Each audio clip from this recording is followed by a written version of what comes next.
Google it, and you'll laugh too.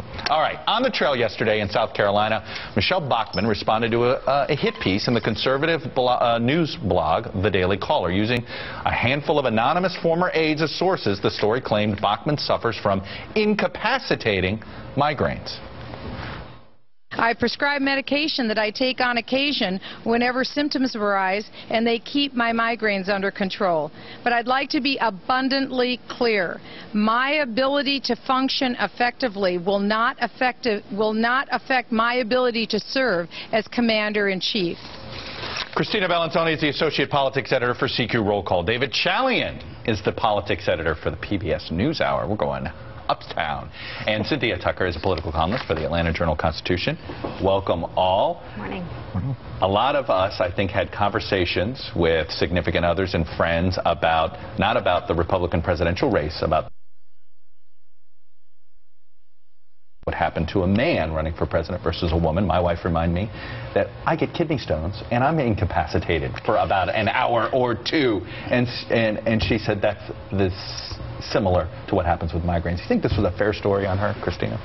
Gosh, it's such a tough question, right? I mean, if this is an actual issue, it's something she should talk about. And a health issue, whether it's a man or a woman, is important. However, migraine does carry with it certain connotations, and certainly this is a story that is framed in a way to suggest she is not qualified to be president.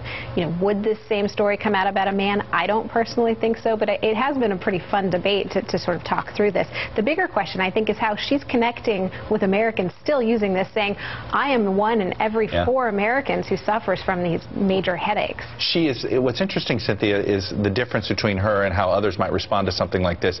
She didn't lash out at the media on this. She instead did what Christina just said, is, hey, I'm just one of millions that have this issue. And Chuck, the stark contrast, of course, is with Sarah Palin, to whom she is often compared.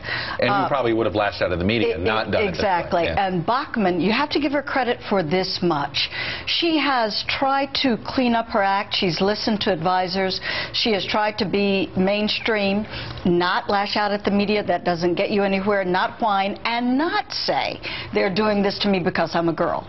So you have to give her credit for that. And David Chalian, though, you're probably like me. You're like, okay, where did this story come from? Where did this story come from, right? That was the first thing that hit my mind. Who's dropping this oppo? Well, I was just about to say, maybe I've certainly spoken to former Bachmann staffers. There's sort of a cabal of them right now who are eager to help the press find anti-Bachmann stories. Right. So when I think part of her not attacking the press was to try to not blow it up into something else, because I think she's concerned about these former staffers, and she's trying to do a little bit of a dance with them and trying to keep this story from spilling into other stories about her past. It's important to point out she's gone through a lot of staff on Capitol Hill, 5 she's got this reputation staff, of not press secretaries, you know, not a lot of trust with staff, and that's a story that could say more about presidential leadership than anything having to do with migraines. I want to move to Rick Perry. We saw Michelle Bachmann. The other surprise on our poll was that Rick Perry's also in double digits, and he's not even announced. We're learning a little bit more yesterday.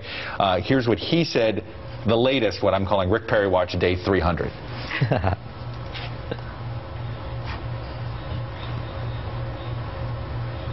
We don't have it. Here's what he said. I've been getting calls from all across the country: Iowa, New Hampshire, South Carolina, Nevada, Florida.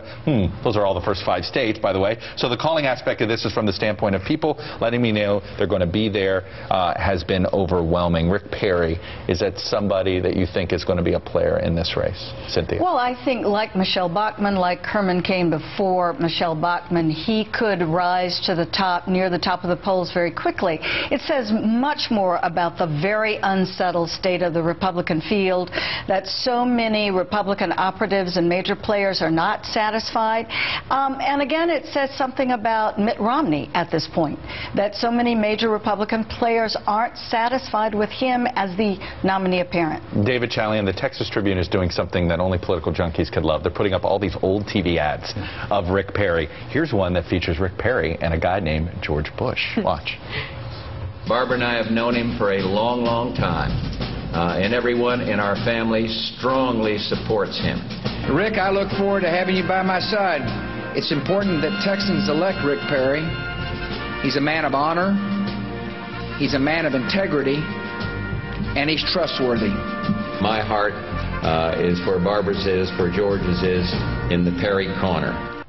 David Challen, we're going to see a lot of Bush ads for Rick Perry, though, in 2012. I don't think we're going to see an ad like that. Here's the big question hanging around Rick Perry, right? Does he have sort of a recipe for a magic potion of taking that Tea Party element of the party and combining it with the establishment wing, sort of the Texas money that he knows well, and maybe beyond across the country? I think it's a great big question mark, because we do know the Bush world and a large chunk of the establishment not on board with Rick Perry at all. So is he just sort of Fred Thompson, flavor of the month style candidate, right, or does he have some recipe that we just don't know about yet? You know, combine Bachmann and Perry, Christina, in our poll, and they're at 27. Yeah.